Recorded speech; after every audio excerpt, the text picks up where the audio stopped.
სახში მოვიდა და მომიტანა საჭმელი, აი მანქანით. Voilà. Salut tout le monde. Salut tout le monde. Encore André. Au revoir.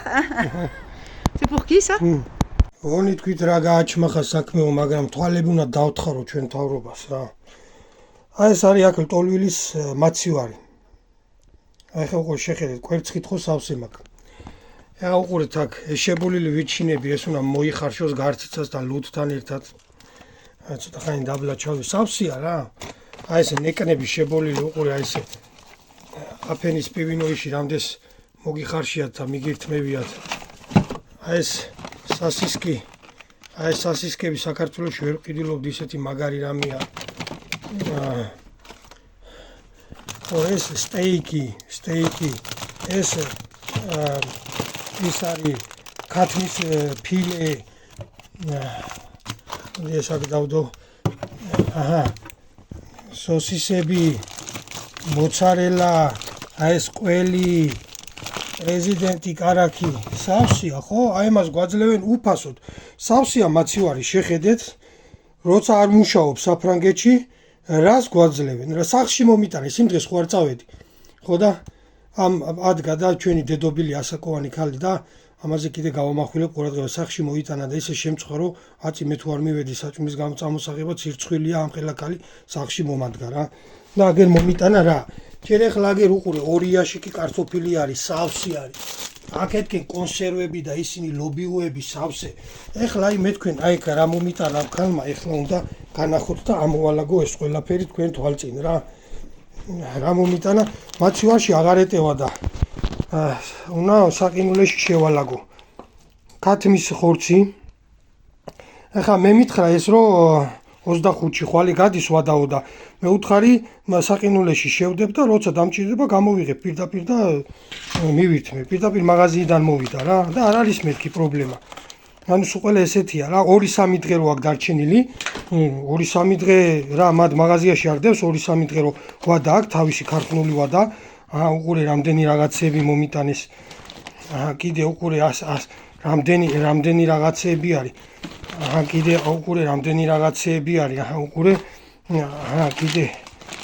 კიდე აი ეს უყურე აი ესენი აი ესენი კიდე უყურე ქალმა მომიტანა რა და შემწყვა რომ მე არ მივედი წამოსაღებად. ხო მეუღლე მუთხრა რომ ესე ანუ ვინმე გადაუთარგმნა იმ დღეს მედო ინტერნეტში. წამლები ანუ ინტერნეტში რომ მედო რომ აღარ მივალ მეთქი რა. აღარ მინამდენი მათხრობა მე სახში მომიტანა ქალმა და დავდებ ვიდეოს ეზოში რო შეხვდი. აი ეს წამლები მიხვალ უქონელი და დაზღვევა გაქვს, თავრობა გაძლევს დაზღვევას. მიხვალ პირდაპირ და 1 კაპიკი წამალი უფასოა. წამალი საერთოდ უფასოა, წამალს აქ ფრანგები არ ყიდულობენ. დაზღვევით მიდიხარ და ყიდულობ რა. ახლა უყურე წამლები სულ ის არის, კაცო, ვადიანი კი არა, ახლა მე თქვენ განახებთ ამის ვადას. 0628.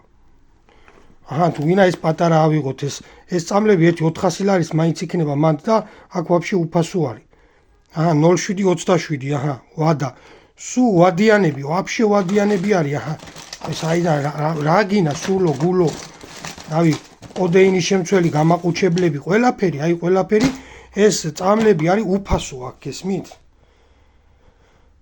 რა ვიცი, რაღაცზე უნდა ვილაპარაკო, აღარ ვიცი რა. და როცა ევროპას გაუსწარით თქვენ ევროპას ვერ გაუსწარით. მათ მედიკამენტი თუნდაც პენსიონერისთვის არ არის უფასო. მათ აქ მოზარდი, პატარა, დიდი წამალი არის უფასო. წამალში ფულს არ ვიხდით. ამას სახელმწიფო გიზღვევს, გიფინანსებს. ოპერაციის ფული არა გაქვს, რას ქვია არა გაქვს. მოდი ოპერაცია გაგიკეთო. მოდი გიმკურნალო, მოდი დაგაპურო. ეს ქალი ვინც ახლა მომიტანა ხო, ეს ყველაფერი არც ქალაქის მერია, ჩვენ რიგითი მოქალაქეა და წუხს რომ როგორ შენ აგერ კი ჩვენი მთავრობა არ გაძლევს საბუთს ვერ მუშაობ და როგორ შენ საჭმელი არ უნდა გქონდეს სახში, ან მედიკამენტი არ უნდა გქონდეს, ხა შემდაზღვევაც ის გავუვიდა ვადა, შეკრა საბუთები ამ ქალმა გამიგზავნა და მოვა ახლა პასუხი. მანამდე ჩემი მეგობარი მივიდა, ვითომ ასტიო და თავი თქვათ ესე და გამოიტანა დაზღვევით მივა და გამოიტანე მთელი აფთიაქი თუ გინდა. არ არის აქ პრობლემა. ვის გაუსწარით ხალხო? პენსიონერს წამალი ვერ უყიდია საქართველოში. სირცხვილი არა გააქვთ.